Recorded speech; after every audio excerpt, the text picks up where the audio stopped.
ये राहुल गांधी किस मुंह से संविधान लेकर के घूम करके जनता को बेवकूफ बनाने का काम कर रहे हैं। किसी भी संविधान की आत्मा उसका प्रियम्बल होता है, प्रस्तावना होती है। और याद रखना, बाबा साहब भीमराव अंबेडकर ने 26 नवंबर 1949 को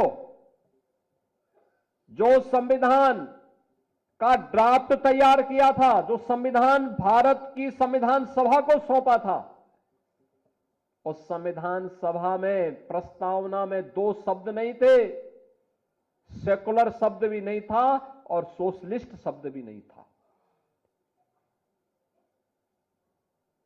कांग्रेस ने अपने हित के, अपने स्वार्थ के लिए, जब इस देश के अंदर इमरजेंसी लागू की गई थी, आपातकाल के दौरान कांग्रेस ने 2 शब्द रात के अंधेरे में डाल करके बाबा साहब भीमराव अंबेडकर का अपमान करने का काम किया था। कांग्रेस ने लगातार कोई ऐसा अवसर नहीं छोड़ा जो भारत के संविधान के गले को घोंटने के समान थे।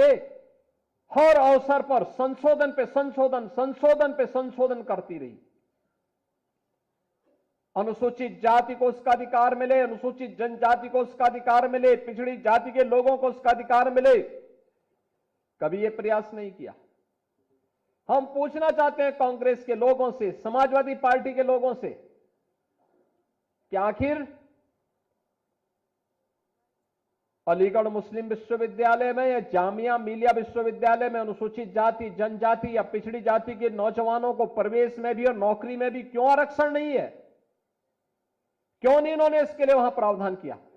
जो भारत के पैसे से चलने वाला हो, और उस संस्थान में अनुसूचित जाति, जनजाति और पिछड़ी जाति के नौजवानों के लिए भी प्रवेश में भी और नौकरी में भी आरक्षण की व्यवस्था होनी चाहिए। लेकिन वहां पर नहीं है, वहां पर नहीं बोलते ये लोग, मौन हो जाते हैं।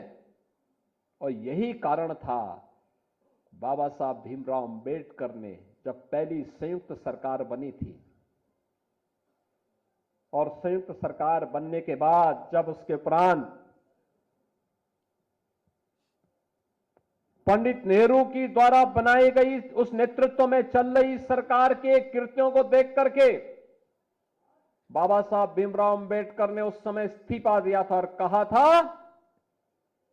यह सरकार मेरी योग्यता के अनुसार कार्य नहीं ले रही है। मैं पहला भारतीय हूं जिसने अर्थशास्त्र में पीएचडी की है, शोध किया है, भारत के निर्माण में योगदान देना चाहता हूं, लेकिन मेरी कोई उपयोगिता नहीं करते।